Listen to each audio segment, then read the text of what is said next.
Welcome back to the program. We are here with Dr. Bienvenido de nuevo al programa. Estamos aquí con el Dr. Gordon Hahn, un autor prolífico y experto en las relaciones entre Rusia y Estados Unidos, así como en el Cáucaso. Gracias por acompañarnos en el programa. Leí uno de sus artículos sobre las locuras suicidas de Europa y pensé que podría ser un buen punto de partida para nuestra conversación. Gracias por invitarme. Pues bien, tengo esta impresión. Bueno, percibo el mismo sentimiento cada vez que viajo por el mundo. Hay una confusión sobre la dirección que está tomando Europa en estos días. Porque, siempre me preguntan, ¿por qué los europeos están intensificando una guerra y boicoteando la diplomacia cuando están perdiendo esa guerra y arriesgando una guerra nuclear?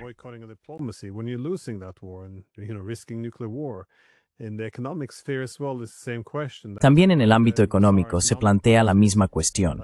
¿Por qué esas políticas económicas tan extrañas que están minando el poder económico del continente? Y además, ¿por qué los líderes europeos no pueden ver que está creciendo una crisis de legitimidad política? Hay muy poca corrección de rumbo. A menudo señalo que entiendo lo que hacen los ucranianos, los rusos, los estadounidenses. Pero los europeos, eso es un enigma. Así que pensé, si pudieras exponer esas ideas de tu artículo y explicarme las quieres convertir Europa tema como suicidio. Why describe Europe's behavior as suicidal?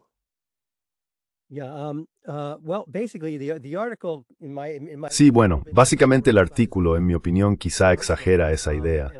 Por un lado, creo que es cierto que estas personas son algo narcisistas y mimadas hasta cierto punto, y que también están desconectadas de la población en general.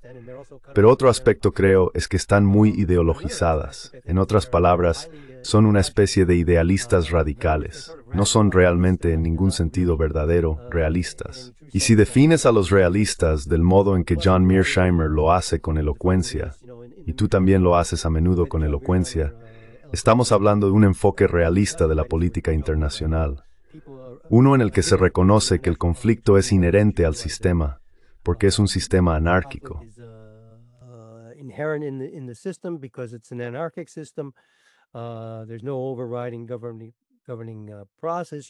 No existe un proceso de gobierno supremo y, por tanto, hay un elemento, como John Mearsheimer siempre subraya, de una situación de tipo trágico, un estado permanente de conflicto en el que un dilema de seguridad, ya sea entre grandes potencias o entre estados, está siempre al borde de producirse o de no producirse. Estas personas no operan bajo esa suposición, operan bajo una suposición ideológica, como idealistas, en la que creen, especialmente si hablamos de Europa, y la Unión Europea de sueño de que ni solo perspectiva paz better en todo el mundo.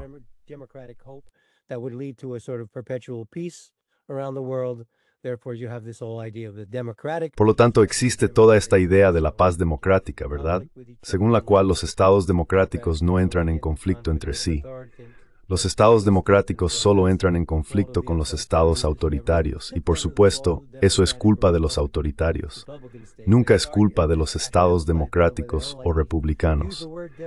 Debería enfatizar, por cierto, que no me gusta usar la palabra democrático, porque las democracias realmente no existen, quizá en algunos cantones de Suiza, es decir, en general estamos hablando de repúblicas. Así que esto lleva a una especie de demagogia y a una idea que, es en cierto modo una idea bolchevique, ¿no?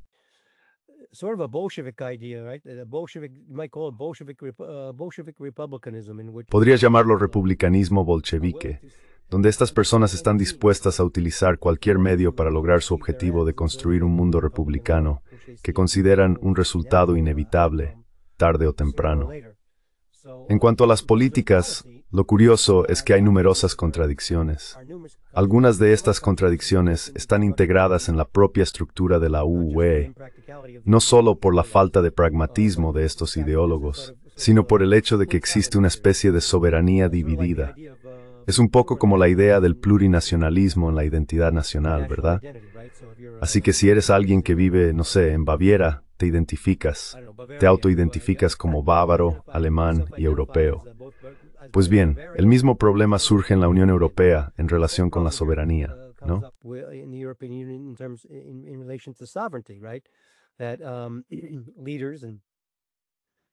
Los líderes y los estados tienen una soberanía dividida, en parte hacia la URSS y en parte hacia su propio Estado nacional.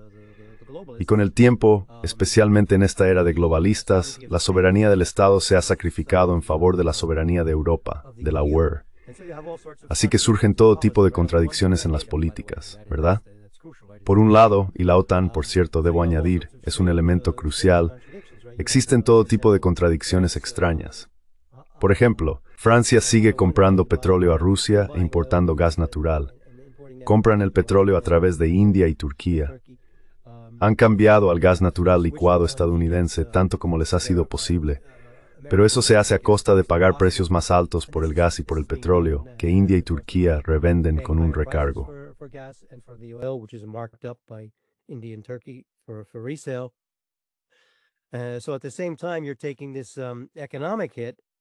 Así que al mismo tiempo, estás sufriendo este golpe económico y simultáneamente amenazando a Rusia.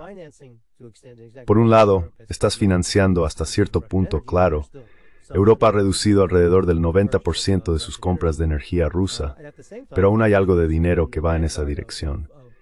Y al mismo tiempo, los franceses están un poco a la vanguardia de las amenazas de escalada y, de hecho, dando pequeños pasos hacia una escalada peligrosa. Por ejemplo, cuando abordaron uno de los barcos que supuestamente transportaba petróleo, uno de esos, como los llaman, barcos de la flota oscura o flota en la sombra, también hablaron de enviar tropas. Macron ha sido muy proactivo en la formación de la coalición de los dispuestos y habló de enviar tropas como parte de una garantía de seguridad. Un general francés declaró recientemente que ya estaban preparados para hacerlo.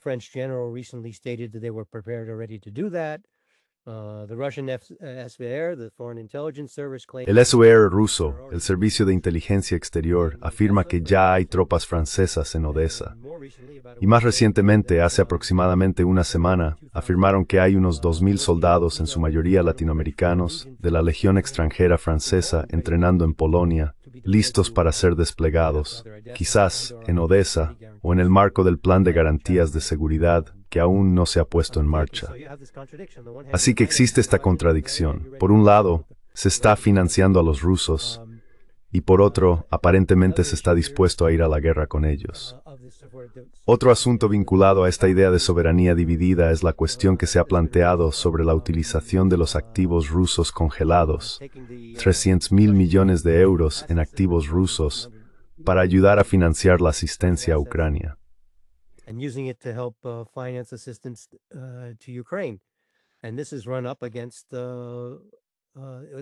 Y esto se ha topado con, bueno, eso era básicamente una especie de plan de la U, y se ha topado con Bélgica. Ese es el interés del Estado-Nación de Bélgica, donde tiene su sede Euroclear, que posee total o parcialmente esos fondos. Y si se produjera una confiscación de esos activos, independientemente del pretexto, ya sea mediante un préstamo, una garantía, eurobonos o lo que sea, si hubiera una demanda, entonces Euroclear podría verse claramente perjudicada. Derecho tendría de hacer privado to a par de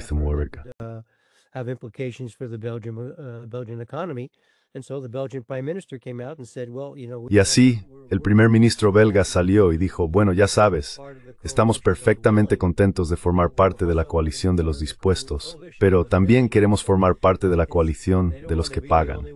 No quieren ser los únicos que carguen con la factura de este problema si surge una demanda y acaban perdiéndola.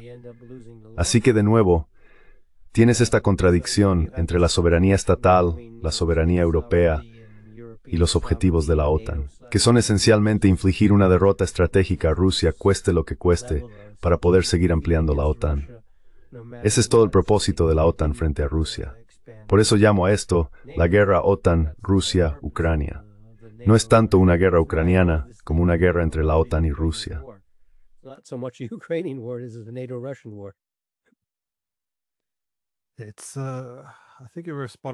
Creo que diste en el clavo con lo de la ideología y el narcisismo, pero se puede entender un poco la razón detrás de ello, porque de nuevo, la narrativa del proyecto europeo ha definido realmente el pensamiento de las élites políticas.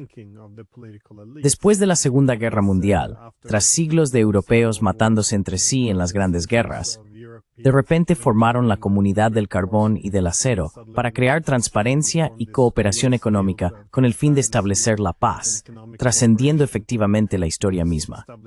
Ese es el tipo de narrativa. Por primera vez, los europeos son capaces de trabajar adecuadamente entre ellos. Y luego, por supuesto, después de la Guerra Fría, esta misión debía extenderse no solo a una Europa más amplia, sino al mundo entero. La idea de que la experiencia europea debía compartirse globalmente, con la genuina convicción de que Europa poseía ahora la fórmula secreta para transformar el mundo. La propia UCDA como coin de la tesis del fin de la historia de Francis Fukuyama.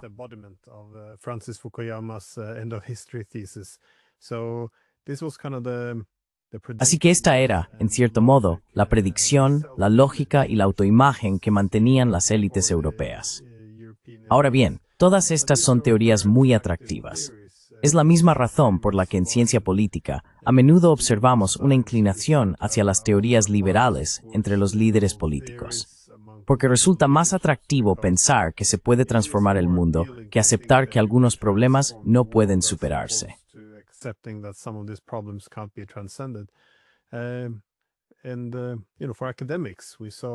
Y para los académicos, vimos no solo a finales de los años 90, sino también a lo largo de los 2000, que los principales debates en torno a Europa eran: ¿es un poder normativo que cambia el mundo a través de sus normas? ¿Es un poder civil, un poder ético, o se define mejor como un poder moral? Tenemos, ya sabes, una enorme cantidad de artículos y libros que los estudiantes deben leer y estudiar, todos organizados más o menos en torno a la pregunta: ¿qué hace que Europa sea tan única y grandiosa? ¿Cómo conseguimos, por así decirlo, arreglar la historia? Así que, cuando esta burbuja empieza a estallar y te das cuenta de que gran parte de esto en realidad no se estaba logrando, es normal, supongo, que las élites se aparten un poco del público general, donde las realidades del mundo se están imponiendo de verdad, y en cambio se refugien en Bruselas, donde siguen fingiendo que el proyecto continúa.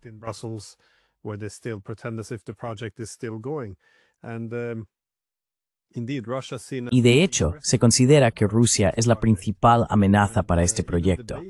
Incluso los debates sobre el conflicto que tenemos con Rusia a un nivel normal parecen socavar la narrativa sobre la que la UE se ha basado. Así que, para ellos casi tiene un carácter existencial mantener la cabeza enterrada en la arena. No lo sé, me parece bastante extraordinario. Porque, ya sabes, se podría decir que hay dos formas diferentes. Bueno, no quiero simplificar demasiado, pero dos maneras principales de ver esta guerra en Ucrania.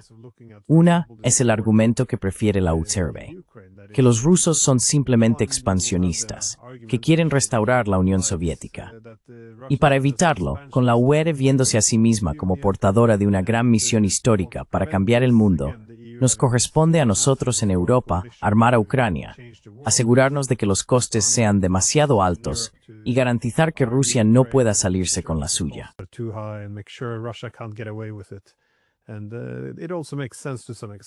Y también tiene sentido hasta cierto punto. Quieres aumentar los costes frente a los beneficios de cualquier oportunismo militar. Pero hay una segunda teoría que, como has sugerido, personas como Mearsheimer y otros realistas han planteado. Se basa en una montaña de pruebas que indican que Rusia teme la expansión de la OTAN. No solo le teme, la percibe como una amenaza existencial, y por eso intervino en Ucrania.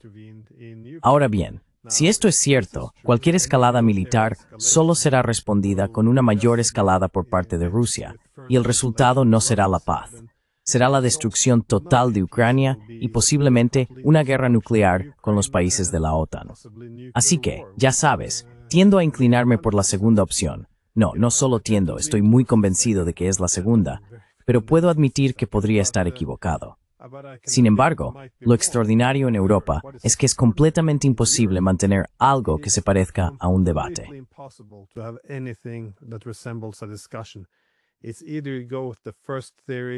O vas con la primera teoría o estás con los rusos. Eres un putinista. Y no estoy seguro de si esto se relaciona con los ideales constructivistas de la ULA-UNE, donde se piensa que el discurso forma la realidad social. Es decir, si dices que los rusos tienen un miedo legítimo, entonces podrías legitimar sus acciones y deslegitimar toda la política de la UE y el proyecto europeo en su conjunto. Así que, esencialmente, eres un traidor. No importa si es real o no, o si tienes razón. Simplemente al argumentar esto, creas una realidad social que socava el proyecto europeo. Así que es un rompecabezas muy difícil de resolver en Europa, porque si no se te permite hablar de estos temas, cualquiera que los cuestione es un traidor. ¿A dónde pueden ir? No hay corrección de rumbo. En fin, perdón, ha sido un comentario muy largo, pero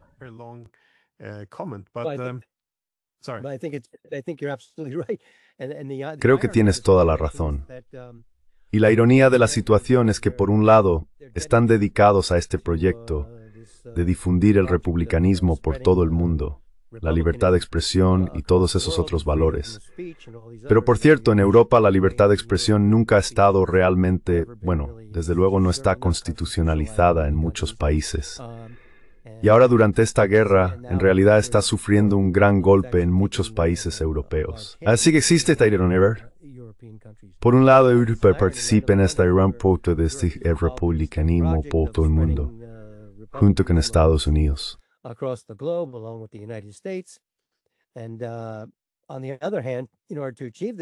Y por otro lado, para alcanzar este objetivo, están aplastando la libertad de expresión, los elementos de una república que son tan vitales para un sistema republicano, y al mismo tiempo están ignorando la involución, por así decirlo, de Ucrania, que ha pasado de ser un sistema republicano débil a un autoritario débil. Y esto tiene que encubrirse. Y de nuevo, volvemos a lo que mencionabas, de esto no se puede hablar. Solo empezará a discutirse cuando la gente se prepare para abandonar a Ucrania y a Zelensky. Hemos visto que eso ha empezado a ocurrir en el último mes, especialmente en la última semana. Así que aquí descubrimos que en realidad el idealismo no es tan idealista, ¿verdad?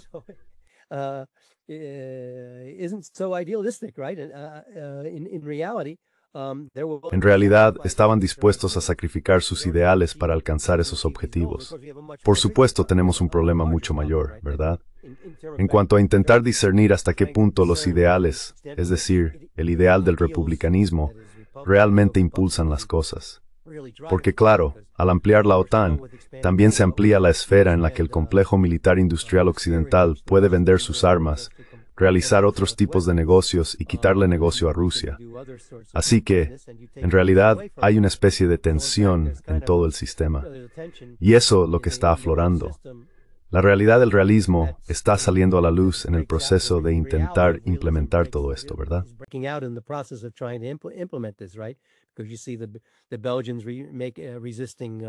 Porque ves a los belgas resistiéndose al riesgo de comprometer Euroclear, a los franceses financiando a los rusos mientras luchan contra los rusos, y al mismo tiempo pidiendo una escalada contra los rusos.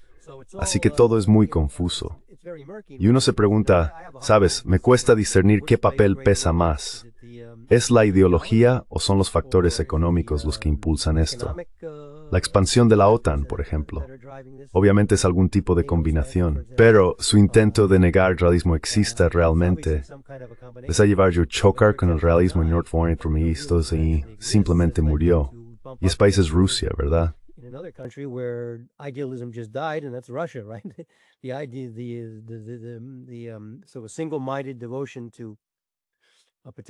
Así que una devoción obstinada al realismo, una ideología particular, desapareció en Rusia y se convirtieron en una especie de hiperrealistas. Incluso se podría decir que en algunos casos realistas bastante cínicos, pero realistas al fin y al cabo. Y se aseguraron de ser muy cuidadosos con que la alianza militar más poderosa del mundo se extendiera a lo largo de sus fronteras occidentales. Y eso no es solo una cuestión de realismo, por cierto. Me gustaría añadir, como apéndice al enfoque realista de Mearsheimer, que ya los rusos observan a China.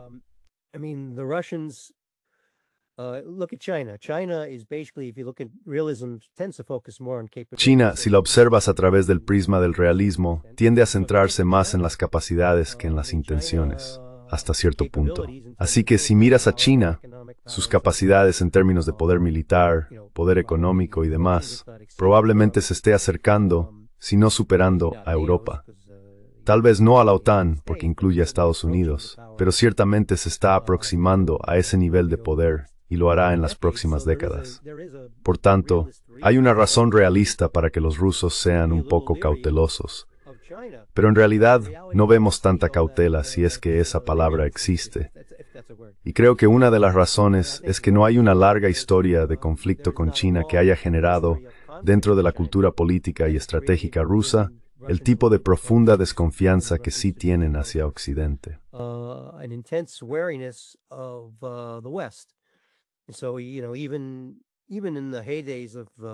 Así que, ya sabes, incluso en la época dorada de Rusia, la perestroika, los acuerdos de control de armas, e incluso después de la perestroika bajo Yeltsin, hubo incluso conversaciones sobre la posibilidad de que Rusia se uniera a la OTAN. Pero siempre hubo una gran parte de la población que era muy suspicaz ante esto, debido a lo que yo llamo la cultura de la vigilancia de seguridad. Y eso intensifica el elemento realista. Si tomas estas dos cosas juntas, la preocupación realista por la posición geoestratégica de tener a la OTAN a lo largo de las fronteras, más el patrón histórico de amenazas a Rusia que emanan de Occidente, Ucrania aquí es crucial, ¿verdad? Porque si miras los tres momentos clave de la historia rusa en los que tienden a centrarse en términos de la amenaza rusa eterna.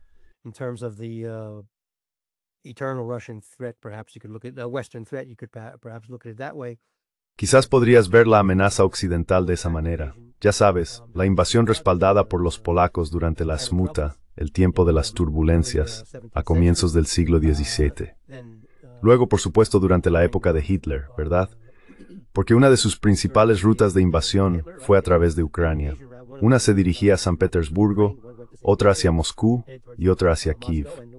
La invasión polaca de la Smuta también pasó por Kiev, y el falso Dmitri, que lideraba un pequeño ejército organizado por los polacos, fue reuniendo fuerzas a medida que avanzaba por Ucrania y entraba en la propia Rusia, rumbo a Moscú. Reclutó bandas cosacas y de delincuentes, así como algunos patriotas rusos que creían que era el legítimo sucesor al trono.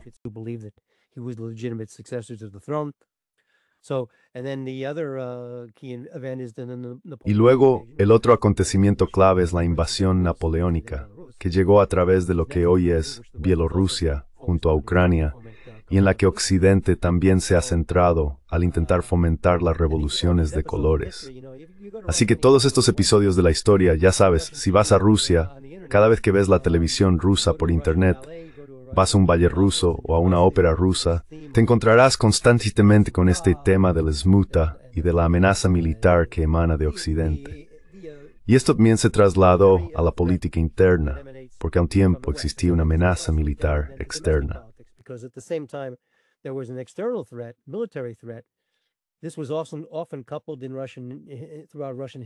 A lo largo de la historia de Rusia, esto se combinó a menudo con los intentos de las potencias occidentales de influir en Rusia, moldearla o socavarla, ya fuera en el siglo XVIII, cuando las potencias occidentales se aliaron con elementos dentro del Palacio de Invierno para manipular e influir en las luchas por la sucesión, o cuando los alemanes financiaron a Lenin y a otros revolucionarios antes de la revolución, y luego en los meses previos al golpe bolchevique.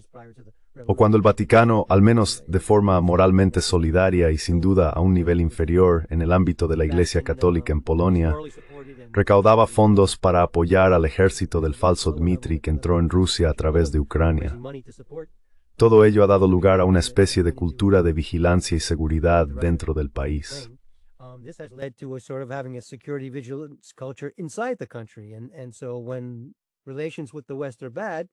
Y así, cuando las relaciones con Occidente son malas, hay una tendencia a endurecer el régimen interno. Lo que suele ocurrir, y lo vimos de nuevo en los años 90 y 2000, es que por un lado, intentamos impulsar un régimen más liberal en Rusia, y eso se convierte en un objetivo principal. Está vinculado a todo este proyecto europeo del que hemos estado hablando, de extender el republicanismo por todo el mundo. Pero al mismo tiempo, nos excedemos y tomamos medidas militares o geopolíticas como la expansión de la OTAN. Esto inmediatamente hace saltar las alarmas en Rusia sobre la posibilidad de disturbios internos fomentados por Occidente. Así se produce este proceso circular en el que Rusia se aleja de Occidente y luego vuelve a acercarse. Comienza a producirse algún tipo de democratización, liberalización, republicanización, como se le quiera llamar.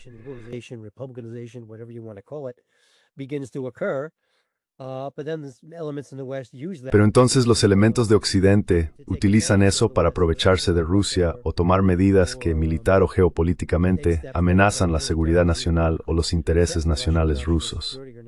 Y luego surge un conflicto y de algún modo vuelven a cerrarse sobre sí mismos. Regresan al estado autoritario o autocrático original, el término que se quiera usar según la época.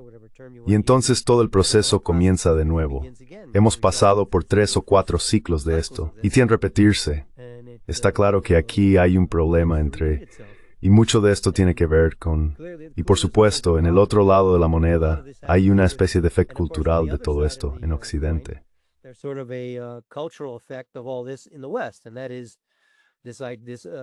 Y eso es básicamente una especie de rusofobia cultural. Que los rusos son incapaces de democracia cuando ésta fracasa, cuando la liberalización fracasa o cuando hay un conflicto. Entonces, el argumento se convierte en que los rusos son culturalmente incapaces de democracia, que son inherentemente autoritarios, que está en los genes rusos. Por lo tanto, tenemos que levantar un muro y protegernos del oso ruso que en cualquier momento va a cruzar y tratar de imponer su visión autoritaria. Y es una especie de imagen reflejada. En lugar de que los europeos occidentales intenten imponer la democracia y el liberalismo en Rusia, son en realidad los rusos quienes supuestamente están deseando expandir un régimen autoritario y tomar el control de Occidente. Así que es en realidad una especie de reflejo bastante absurdo.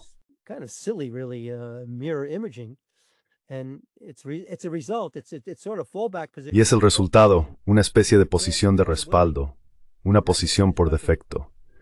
Si no puedes o no estás dispuesto a reconocer que Rusia tiene intereses nacionales legítimos, sin importar el tipo de régimen que tenga, autoritario o liberal, seguirá teniendo sus propios intereses nacionales. Y debido a la historia y también por razones prácticas y militares, no van a querer una gran alianza militar extendiéndose a lo largo de su frontera occidental. Creo que fue George Shultz quien dijo una vez, en una formulación realista clásica, que los países construyen su seguridad y sus políticas exteriores no sobre la base de las intenciones, sino sobre la base de las capacidades.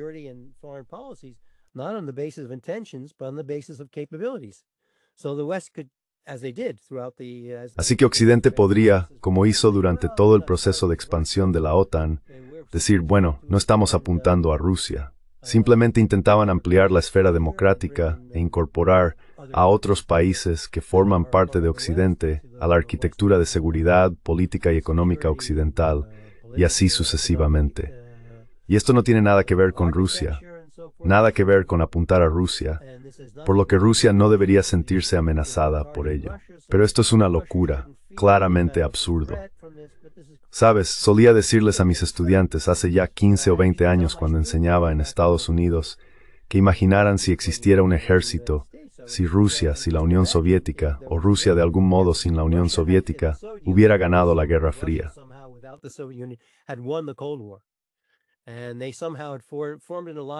Y de alguna manera habían formado una alianza en América Latina, una alianza de seguridad en América Latina, e incluso quizá en Europa, y Rusia y Estados Unidos no formaban parte de esa alianza de seguridad. Y luego hubo un golpe de Estado en Canadá. Quiero decir Ucrania, quiero decir Canadá, ¿verdad? Y hubo un golpe de Estado en Canadá que llevó al poder a algunos canadienses francófonos que no simpatizaban con los anglófonos, ¿verdad? ¿Cuál sería la reacción del gobierno de Estados Unidos? Habría 200,000 soldados en Ottawa en 2 semanas. Esa habría sido la reacción. Así que no entiendo por qué la gente en serio, ya sabes, te encuentras con gente así. Bueno, de nuevo es una expresión clásica. Lo leí.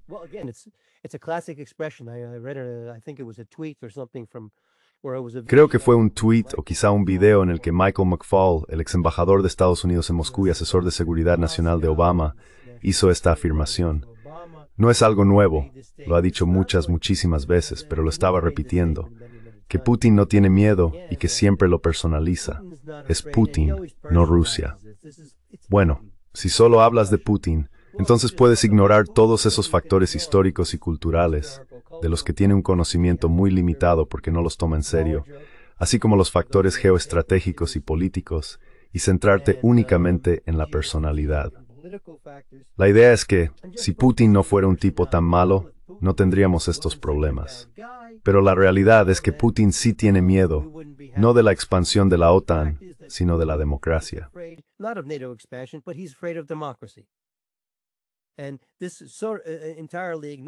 Y esto ignora por completo el hecho de que Rusia mantiene muy buenas relaciones con la India, la democracia más grande del mundo. La India es miembro de los BRICS y ha estado muy cercana a Rusia en los últimos años. Rusia también tiene buenas relaciones con Hungría, porque Hungría no está muy implicada en esta guerra, y mejores relaciones con Eslovaquia. Mantiene buenas relaciones con Serbia, porque estos países, aunque son miembros de la OTAN y estados democráticos, no están profundamente involucrados en la guerra entre la OTAN, Rusia y Ucrania. Así que es una especie de mito que los rusos no puedan llevarse bien con los países democráticos. Con lo que no pueden llevarse bien es con tener una gran alianza militar a lo largo de su frontera occidental. Eso es con lo que no pueden convivir.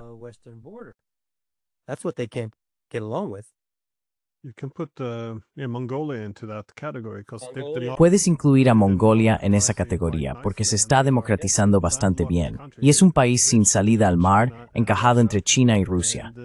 Así que esta ideología nuestra sugeriría que los chinos y los rusos odian la democracia y la temen tanto que intentarían aplastarla. Pero ni los chinos ni los rusos parecen preocuparse en absoluto por las reformas democráticas que están teniendo lugar allí. Así que, de nuevo, creo que la variable secreta de la que no podemos hablar, quizá el mayor problema, es la OTAN, el mayor bloque militar, que podría ser una de las consecuencias.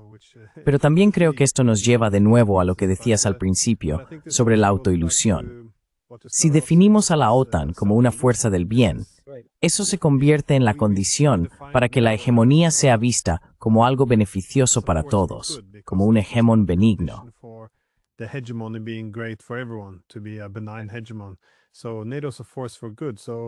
Así que la OTAN es una fuerza para el bien. Incluso durante los años 2000 y más allá, toda la idea de que Rusia temería a la OTAN, bueno, eso es absurdo. Obviamente, somos una fuerza para el bien. Simplemente aportamos estabilidad a lo largo de sus fronteras. Pero la OTAN siempre ha tenido esta tarea muy extraña de tener que hacer dos cosas a la vez. Por un lado, veía su misión como la de disuadir a Rusia. Al mismo tiempo, tenía que tranquilizar a Rusia diciéndole que la OTAN no está aquí por ti. Y a veces se podía ver ese equilibrio chocar en tiempo real. En la década de 1990, tuvimos debates más sinceros sobre las consecuencias de la expansión de la OTAN antes de que se tomara la decisión. Pero una vez que la gente empezó a hablar de expansión, el argumento pasó a ser que en realidad no supone una amenaza para Rusia. Es un bloque pacífico, liberal y democrático. El sueño de Fukuyama.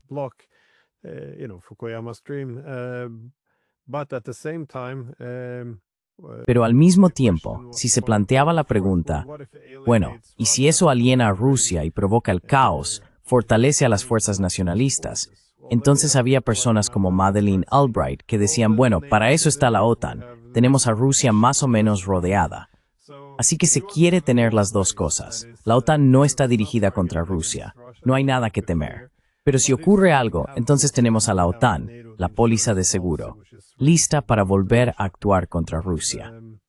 Y ya sabes, independientemente de la postura que uno adopte sobre la guerra en Ucrania, sin duda hay que reconocer algunas de las preocupaciones pasadas de Rusia, porque dijimos que la OTAN nunca se usaría contra Rusia. Y sin embargo, ahora estamos volcando todos nuestros recursos en esta guerra para lograr la derrota estratégica de Rusia.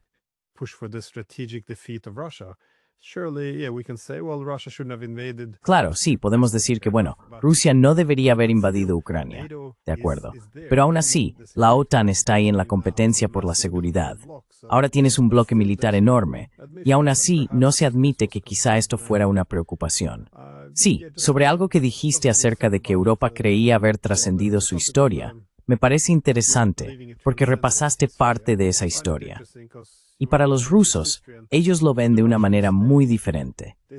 Tengo la impresión de que perciben un sentido de continuidad histórica mucho más fuerte. Es decir, si miras a Ucrania, por ejemplo, cuando los alemanes estaban en guerra con los rusos en la Primera Guerra Mundial, la terminaron con el Tratado de Brest-Litovsk. Y esto se presentó en Alemania como una forma de liberar a los eslavos orientales del dominio de Rusia.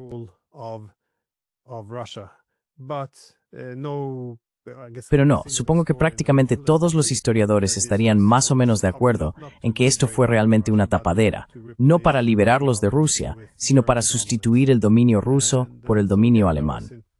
Y así, de nuevo, eso ocurrió en la Primera Guerra Mundial. En la Segunda Guerra Mundial se repitió la misma retórica. Liberaremos a la gente de las manos rusas. Pero una vez más, acabaría bajo el dominio alemán. Y ahora se vio, por tercera vez, desde 2013 y 2014, la misma idea.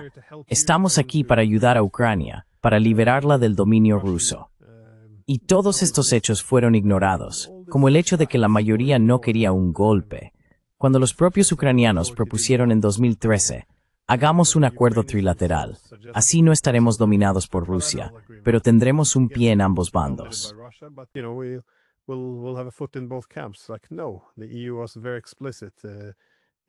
No, la OU fue muy explícita. Hay que estar bajo la OU. Así que, no lo sé. Simplemente no lo veo. Puedo entender las preocupaciones rusas sobre por qué no aceptan esta idea de que solo intentamos ayudar a Ucrania. Creo que ahora hay muchas pruebas. De hecho, si escuchas a los funcionarios de la OTAN hablar ahora, así como a los de la ONU, ven a los ucranianos esencialmente como un gran escudo. Si consiguen incorporarlos a la órbita de la OTAN, bajo control occidental, entonces pueden utilizarlos contra Rusia. Así que, no lo sé, creo que la continuidad histórica es bastante evidente. Pero ¿cómo se explica la reticencia a entablar una diplomacia con los rusos ahora?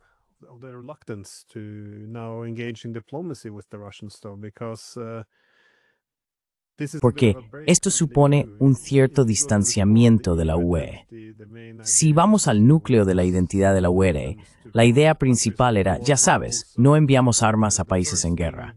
Y también, ya sabes, lo primero que se hace cuando hay un conflicto en cualquier parte del mundo, según la lógica de la UE, es al menos sentarse y empezar a dialogar.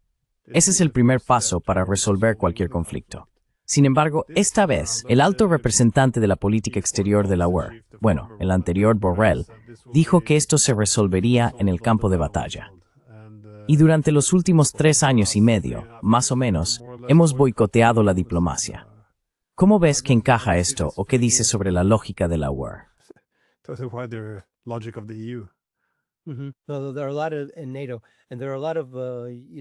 También hay muchas ironías aquí, porque básicamente lo que esto refleja, en mi opinión, es la pérdida de soberanía en Europa, la subordinación de Europa a los intereses de Estados Unidos.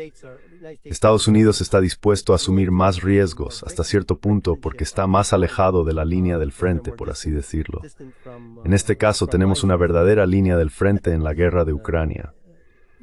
Pero en general, entre Europa y la OTAN, y tal vez Kerry, entre la ONU y no pertenecen a la ONU, hay una ironía aquí.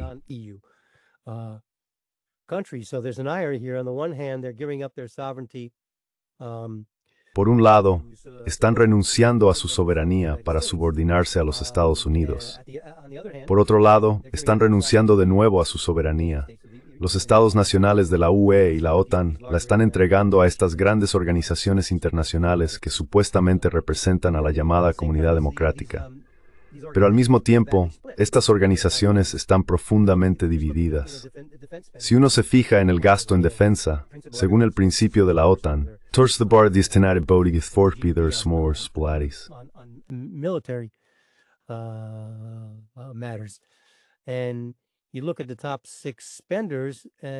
Si observas a los 6 países que más gastan, son Polonia, los estados bálticos, Finlandia y luego Grecia.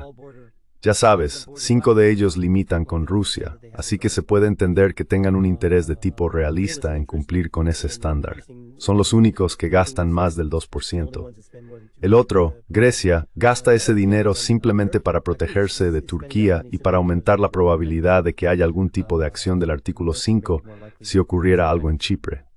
Así que, de nuevo, al estar más de la frontera, esto es una manifestación del pensamiento realista.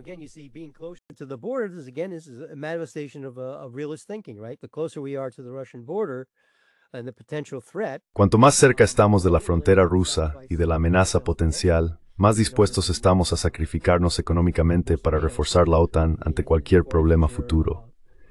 Por otro lado, Estados Unidos es una gran potencia lejana y realmente no necesita. Bueno, ya sabes, cuando llega el momento decisivo, la pregunta eterna es, ¿estará Washington dispuesto a arriesgar Nueva York para proteger Varsovia, para proteger Riga, para proteger Tallinn?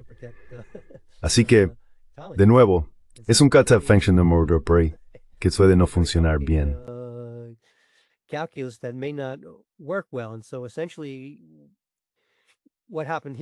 Y en esencia, lo que ocurrió aquí fue que todos, Estados Unidos y Europa, en lugar de actuar como potencias realistas, quedaron atrapados en su propia autoilusión, en su propia demagogia sobre la democratización. Así que presentaron a Ucrania como una especie de cordero sacrificial, ¿verdad? Empujaron a Ucrania a los brazos del oso ruso, organizando un golpe de Estado y después del golpe, apoyando la guerra civil de Kiev contra el Donbass, mayoritariamente ruso hablante. Luego, ya sabes, utilizaron el acuerdo de Minsk como una especie de tapadera para rearmarse, instalando 14 centros de la CIA a lo largo de las fronteras con Rusia, permitiendo después que los ucranianos desplazaran tropas cerca de la frontera rusa, negándose a discutir la posibilidad de desplegar misiles de crucero allí, negándose a acordar no desplegar misiles de crucero en Ucrania. Todo este tipo de cosas básicamente provocaron a los rusos. Y por eso, por supuesto, existe esta repetición constante, este mantra en los medios occidentales.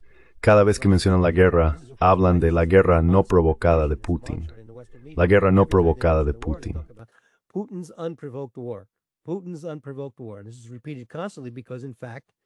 Esto se repite constantemente porque, de hecho, estos medios saben que la guerra fue provocada.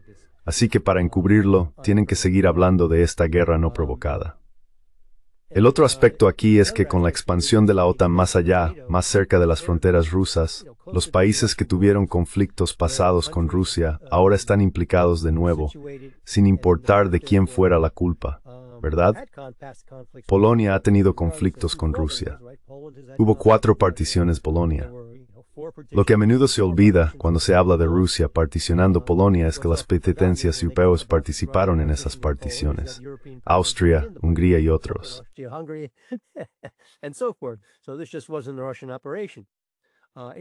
Así que esto no fue solo una operación rusa. Estonia, Letonia y Lituania también tienen motivos para desconfiar del poder ruso. Finlandia, en menor medida, porque parece haber superado este asunto incluso durante la Guerra Fría. Una vez que estos países se convirtieron en miembros de la OTAN, los 4 estados bálticos y Polonia antes de la guerra de Ucrania, Finlandia después de la guerra de Ucrania, junto con Suecia, tendieron a impulsar ese elemento rusófobo que existe en Alemania Occidental, aunque allí a veces permanece más oculto que en Europa del Este.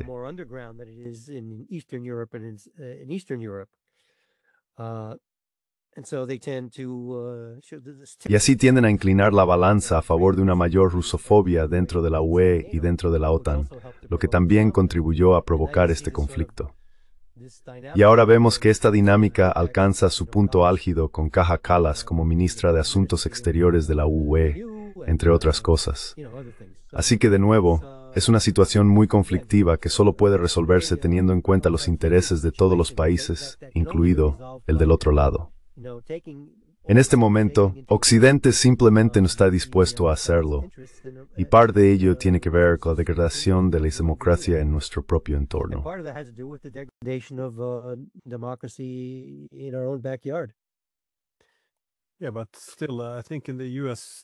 Sí, pero aún así creo que en Estados Unidos hay un poco más de pragmatismo, porque puedo ver que entienden la posición estadounidense. Es decir, desde 2014 se tomó esta decisión. Usemos a los ucranianos para debilitar a Rusia. Como dijiste, y esto ha sido confirmado por el New York Times y otros medios, desde el primer día después del golpe, la CIA estableció una colaboración con los servicios de inteligencia ucranianos para utilizarlos como herramienta contra Rusia. Incluso tuvieron que reconstruir esos servicios desde cero, dado que las agencias de inteligencia ucranianas habían trabajado previamente con Rusia y de hecho eran favorables hacia ella.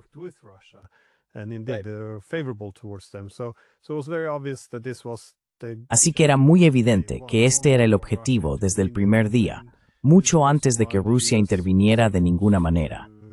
Y esta es también la razón por la que Estados Unidos se opuso a aplicar el Acuerdo de Minsk, porque el objetivo no era poner fin al conflicto, sino fortalecer a un apoderado ucraniano y mantener las hostilidades.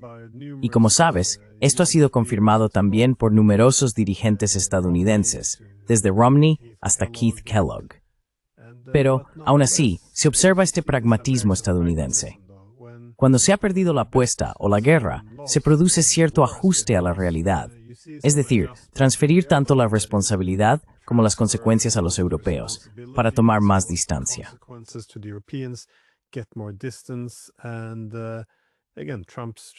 Y de nuevo, Trump se presenta como un pacificador que simplemente no pudo lograrlo. Así que ya sabes, esto es bastante racional. Puedo entender por qué están adoptando este enfoque. Probablemente habría aconsejado lo mismo en cuanto a distanciarse de una guerra fracasada. Pero en Europa, yo estaba esperando, cuando ves que la guerra termina, esperaba ver un cambio en la narrativa. Arestovich, el exasesor de Zelensky, señaló esto. Hemos tenido una enorme campaña de propaganda durante tanto tiempo, pero no estás fingir que se ganado cuando todos los hechos están sobre la luz.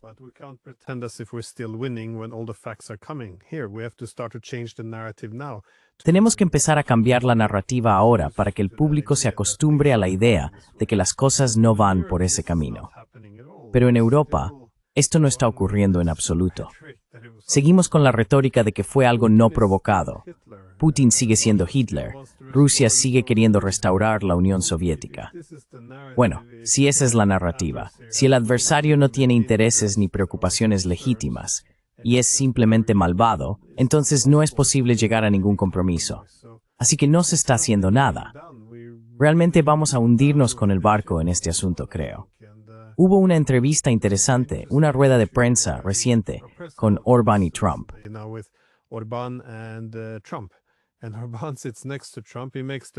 Y Orbán se sienta junto a Trump y plantea el punto. Escuchen, los europeos normalmente solo enviarían algo de ayuda humanitaria. Fue Biden quien los agitó y los comprometió a luchar contra Rusia hasta el final. Y ya sabes, era como, tenemos que poner fin a esto. Así que creo que eso es bastante cierto. Simplemente no lo sé. No veo ninguna corrección por parte de los europeos, y esto no tiene ningún sentido. De hecho, tuve un debate aquí en Noruega con la ex ministra de Asuntos Exteriores, y ella, ya sabes, cualquier hecho que contradecía la narrativa era recibido con chillidos. Esto es, ya sabes, has aceptado la propaganda rusa. Así que si yo decía, bueno, la mayoría de los ucranianos quieren conversaciones con Rusia.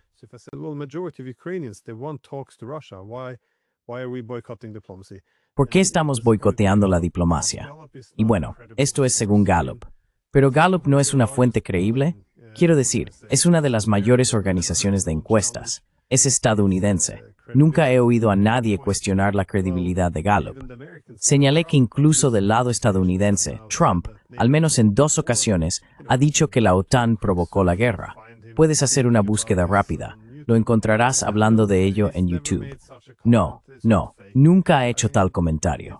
Es todo falso. Quiero decir, es una retirada completa y total de la realidad, solo para proteger la narrativa de cualquier hecho perjudicial. Es bastante triste de ver. Sí, aunque solo me queda una última pregunta. That's my last question. How do you see in terms of, because you did mention ¿Cómo ves esto en términos de, ya que mencionaste la dependencia de los Estados Unidos, qué tan importante crees que es eso para explicar parte de lo que podríamos llamar el declive o incluso el comportamiento autodestructivo de los europeos? Porque hace 20 años existía casi una paridad entre la UE y Estados Unidos en poder económico. Los líderes de la UE hablaban de soberanía, bueno, lo llamaban soberanía estratégica, e independencia europea, que en el lenguaje de la UE significa más independencia de Estados Unidos. Pero lo que vemos hoy es dependencia y un comportamiento vasallo, hasta un punto contra el que Macron había advertido durante años. ¿Cómo interpretas esta dependencia al explicar algunas de las políticas europeas?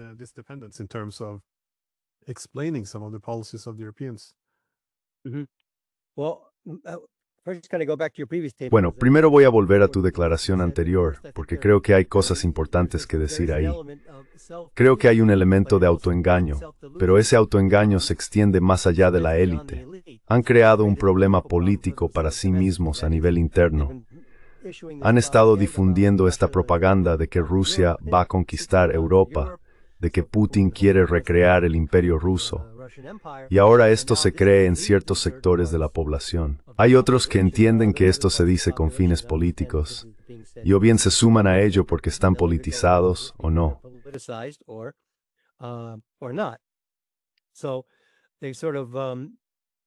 Así que han creado una atmósfera en Europa con la que ahora tienen que cumplir. El otro aspecto es que han invertido tanto, han hundido tanto dinero en este proyecto de Ucrania que perderlo pondría en riesgo su permanencia en el poder. Básicamente están intentando evitar lo que ocurrió en Estados Unidos. Los estadounidenses, por otras razones, pero también a causa de la guerra de Ucrania, votaron por Trump. Y el liderazgo europeo está básicamente alineado con la administración Biden. No hubo conflictos particulares entre ellos, ni en términos de política interna ni de política exterior, en la forma en que funcionaba la administración Biden y en la forma en que funcionaban los líderes europeos.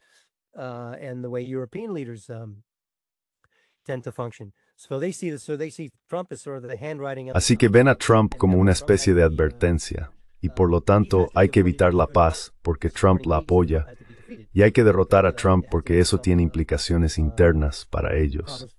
El otro asunto es, creo, una de las razones por las que están tan apegados a la defensa barata, ¿verdad?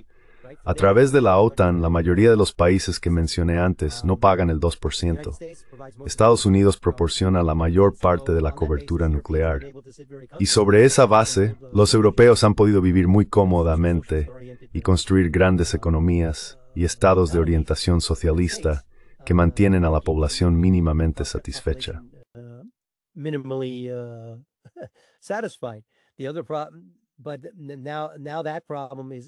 Pero ahora ese problema se agrava por el hecho de que han permitido la entrada de todos esos inmigrantes, lo que cuesta al Estado más dinero para cubrir ciertos gastos y problemas.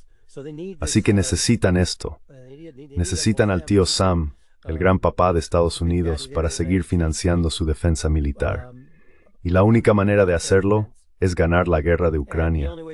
Porque si se pierde la guerra de Ucrania, existe el peligro de que Estados Unidos abandone para siempre la política europea. Y por supuesto, todo esto está nuevamente vinculado a derrotar a Trump y asegurarse de que no haya un sucesor de Trump que piense como él o como solía pensar.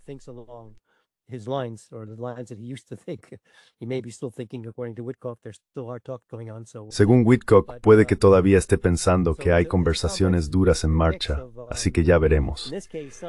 Pero es una mezcla compleja de, ya sabes, en este caso, cierto interés propio. Viven a costa del tío Sam, mientras el tío Sam se lo permita. Por otro lado, se han engañado a sí mismos y a sus propias poblaciones con esta propaganda sobre la necesidad de difundir el republicanismo por todo el mundo y derrotar a esos desagradables regímenes autoritarios de Moscú. Es una explicación multifactorial.